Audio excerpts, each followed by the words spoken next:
transverse abdominis. When you're suffering from lumbar tears, lumbar problems, it's very common for the transverse abdominis to turn off. What does that mean in English? I'm dying, I'm in pain.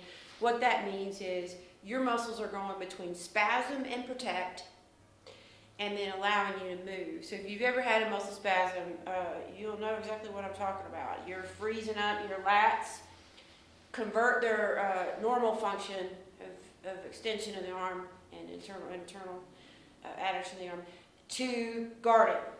And all of these muscles start guarding, and it's a total spasm. So you have muscles doing things that they're not supposed to be doing to protect you. And that's to get this guy to lock down and so nobody moves. When they let go and you can actually move and pick things up and live your life, what happens though is you'll still have lingering problems with your transverse abdominis. Stuff just ain't firing right, and further, it's firing slow. So if you feel clunky and slow, which I guess would be slunky, it's not really your fault. You just got to be patient through the healing process. Let that stuff recover, let the soft tissue recover, and then as soon as you think you're in the clear, bam, start working out. Ramp it up slow, but definitely get back into your full range of movement and do lots of great spine extension. But in the short run, first we need to make sure that your transverse abdominis, what it is, and you need to know whether it's firing or whether it's not firing. And if it's not firing and you're going to work out, you need to stop, okay? There's no two ways about that. So what you do is you do your giggle muscles. Put your fingers inside your hip bones right here. And if you, that's firing. You should be able to feel it. If you go to curl up a little bit, you should feel that sucker kick in. Your abs are scooping down and in. Now, how to know, what does it look like to do like a sit-up or something? With that turned off, looks like this. So that's my rectus. Gee, that hurts my back just to do that. That's my rectus abdominis firing to flex the trunk with no vacuum created by the lowest muscle here, the transverse abdominis. So you've really got to be able to target and find that. So we'll go to a nice neutral position. Put your fingers inside your hip bones. Lie down flat on the floor. Don't let anything move and pick up your leg.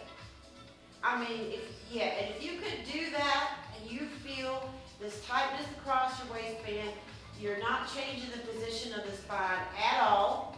So if you had a little grape or a raisin or whatever your natural curve of your back is, and it doesn't change, and you can feel this, I mean, kicking in, maybe you have to dig in here and stab yourself. But if you're not feeling this connection coming from across this waistband, when you just simply move your legs up and down in space, and if you can't get that to fire, then the transverse abdominis is kind of shut down.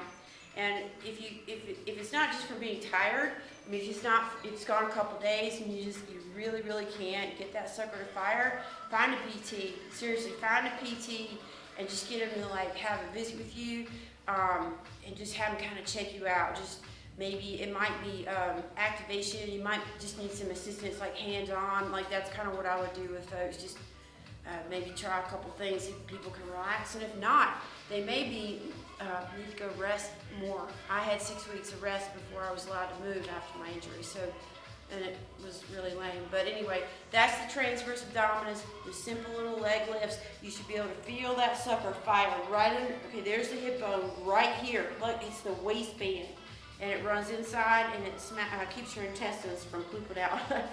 So if that sucker pooches out, it's not firing. That's rectus abdominis trying to stabilize you, and rectus abdominis is a dumb muscle.